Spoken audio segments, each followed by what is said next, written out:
What's up guys, it's your boy TestName4451. It's been like, what, 4-5 months since I've uploaded.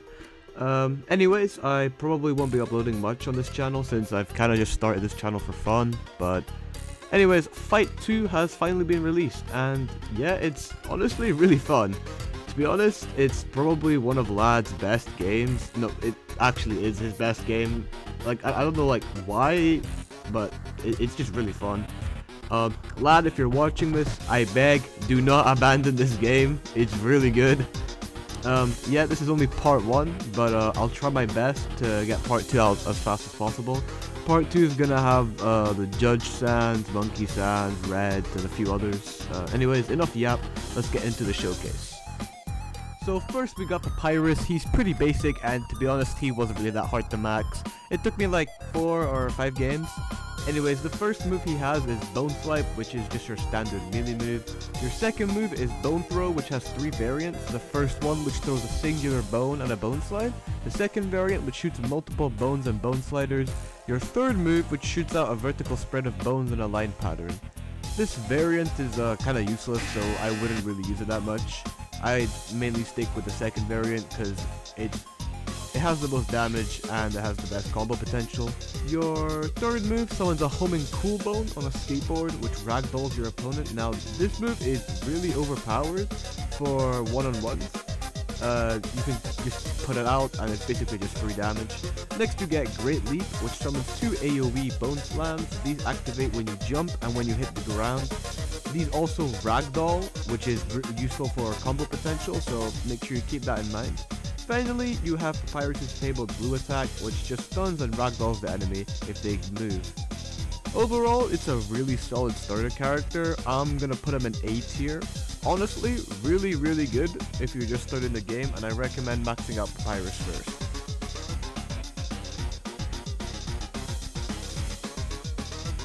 Next we have Monster Kid. Now, this is more of a joke character, but if you aim your trips, it's actually really beneficial for your team. So, the only move you have here is Trip, which just launches you forward a couple of studs. This Trip move ragdolls the enemy, and it can be comboed into with a second Trip if you get lucky and if you're skilled enough. It's a little bit risky, and it also isn't like isn't too reliable, so don't try and like do this in like a clutch situation because you will die. The upgrades for this character just buffed the Trip's damage and range, and it didn't take me too long to max him, but it definitely took a decent while. Overall, he's kind of a B tier character. He can't really deal with multiple enemies too well, and he has nothing against ranged killer bee kills.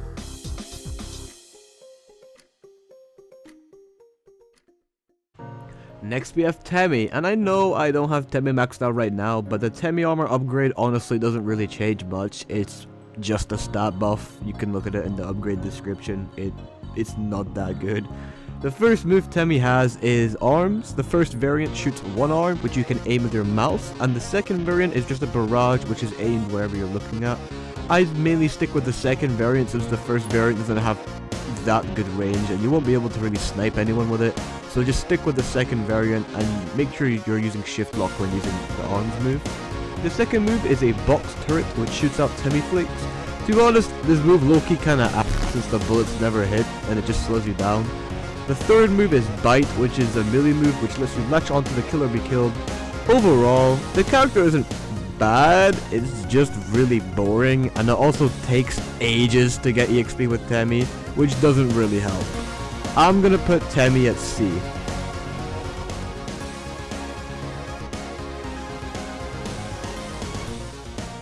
Next we have Pacifist Sands. Judge Sands is gonna be in part 2. To be honest, Sands is one of the first characters that I kind of mained. He's really fun to play and he's pretty overpowered. Anyways, Sands is a dodge character, and this dodge mechanic is really stupid right now because it's just regenerative health with no debuff. So your first move is basically the same as Papyrus's, it just doesn't have the bone sliders. The second move is Fast Travel, which it's just in the name. You can only use this move if you have above 10 stamina, so make sure you get away whilst you can. Your third move is Ballin', and I don't remember Sands ever doing this move, but it's in this game anyways. This makes you invulnerable to melees and stuns. Also, it ragdolls anyone who touches you. You can use this for some crazy combo potential.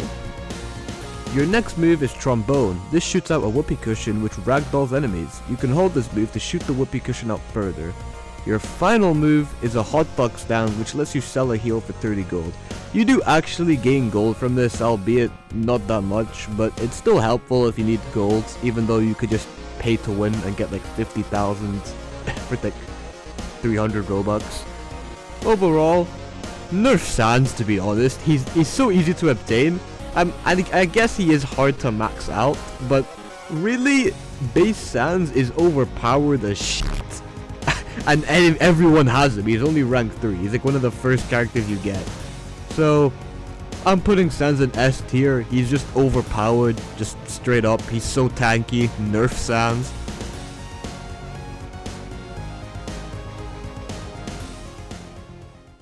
Next we have Napstablook. Now, to be honest, Napstablook is kind of underrated. When you get him in base, he really sucks. He's probably the worst character in base. He actually contributes nothing, and if you have a base Napstablook on your team, you might as well just give up. Just sacrifice them to the enemy team because they're not doing shit the entire game. But once you max him out, he is pretty valuable. Anyways, your first move is Tears, which is just a pellet rename. Once you get like more upgrades for him, you shoot out more tears, which I guess helps in some way. I'm not too sure. Your second move is Flow of Tears, which is also pretty ass, but at least you can actually hit people with this move. And if you're in a map with like closed corridors, you can put this at like a choke point, which is just free damage. Your third move is Fade, which is pretty self-explanatory. It's just a fade. You can hide and run away, I guess. Your fourth move is what carries this character. Napstablook is a short-range knockback move which deals good damage, and it can also combo with Tears and Tear Rain. You can keep the kill or be killed at a distance, and it's also super difficult to hit Napstablook when he has this move just because of ping differences. So you can hit them, but on their screen you'll be like a year away from them, so it's pretty overpowered. Your fifth move is Speakers, which is honestly pretty mid despite it being the final upgrade. All it really does is some AoE damage. It's kind of a letdown considering it is the final upgrade for a pretty ass character, but it's nothing too crazy, I guess. It took me a while to max him out. It probably took me the longest to max him out, especially at base. I think I averaged about 10 XP per game. Anyways, Napsta is also getting a C tier because the only fun thing about him is the hat, really. It's otherwise just kind of a dead character.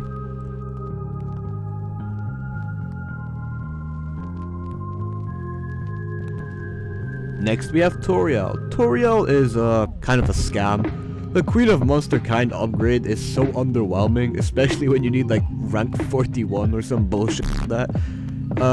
I feel like it should do a little bit more considering how much grinding you gotta do for it, but it's whatever. Anyways, your first move is Fireball, which is just a hard to aim, weird moving fucking projectile. Next you have Flame Burst, which summons a splitter of flames. At max upgrades, it does it 3 times. At other upgrades, it does it twice. I think at base it actually does it once, so it's kind of ass base. These come back down after a while though, so you can maybe trick a few enemies into walking into it. Next you have Circle of Flames, which is just a long-lasting bone zone, really. I don't really know what the upgrades do to this move, because I saw that I got Flame Circle Plus and Flame Circle Plus Plus, but I really don't know what changed. So, it just used this move to camp in it, I guess. Your fourth move is your best move, and it is Healing Magic. You can click on a monster inside this pretty small radius and heal them up for a solid amount of health. I think at max upgrades it's 16 HP, which is honestly really good considering it's pretty low cooldown. Your last move is Fireball Barrage, which is just the Fireball move but better, so that's pretty self-explanatory.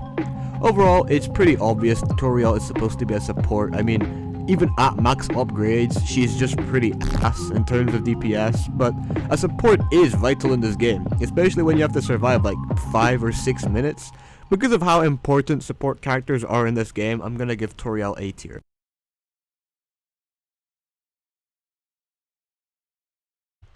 Next we have Mad Dummy. Now, I don't really know what the fuck Lad was thinking when he decided to give this guy 463 defense. And by the way, it's not capping. It's not like for show. Like, you actually have 463 defense. It's pretty fucking mental. But whatever. Mad Dummy is ridiculously overpowered if you couldn't tell already by the stats. Anyways, his first move is Dummies, which fire a few magic attacks at your enemy. However, sometimes your minions become retarded and fire at you, which does true damage and bypasses your defense, which does a pretty large amount of damage. And I would say it's luck, but most of the time, the dummies do work, so this passive is just not that bad, so you can kind of ignore it. When you become low, your attack changes to garbage, which is just the same thing, but you attack with rockets instead. I'm not too sure how much damage this actually does, but I'm assuming it's an increase in damage, maybe about 2 or 3 damage, I'd assume. Your next move is Dummy Formation, which fires an array of dummies in a wall. Despite them being orange, they still hurt you even if you move, which is just really misleading, especially for new players. I don't know why they're orange, just make them normal colored, but whatever. Your third move is Knife, which is just another standard melee move. And your fourth move is Levitate, which speeds you up and lets you float momentarily. Your last move is Mad, which turns you red and decreases all of your cooldowns. Overall, Mad Dummy is a strong character. If you pair him up with Kindness or Perseverance, you become a fucking tyrant and you're an absolute unit. I'm gonna put Mad Dummy in A tier because of how tanky and how easy it is to max him out. I averaged like 100 XP per game with him, mainly because you're the last one surviving, and they're all like ganging up on you, and you just spam all your moves. Because you have so much defense, it takes so long for you to die. So, he's just a crazy character. Now imagine like a server with 3 Mad Dummies. Like, you're just not winning. It's not possible.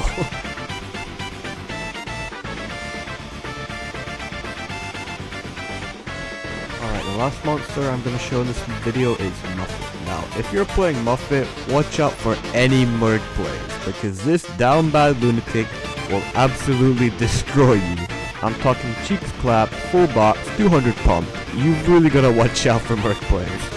Your first move is Spiders, which is like Sans and Papyrus' Bone Throw, but it has strings, so it's easier to dodge. Your next move is Croissants, which fires multiple croissants in a linear motion. These return back to you, so they're pretty overpowered in corridor segments on maps. Your third move is Web Trap, which lets you place a cobweb which traps any enemies and lets you get easy hits on them. I recommend being strategic with your webs. Try to put them in corridors so they aren't dodgeable, or put them in choke points to force the enemies to go around them so you can get easy hits. Your fourth move is Swing, which you can swing around like Spider-Man for an extended period of time.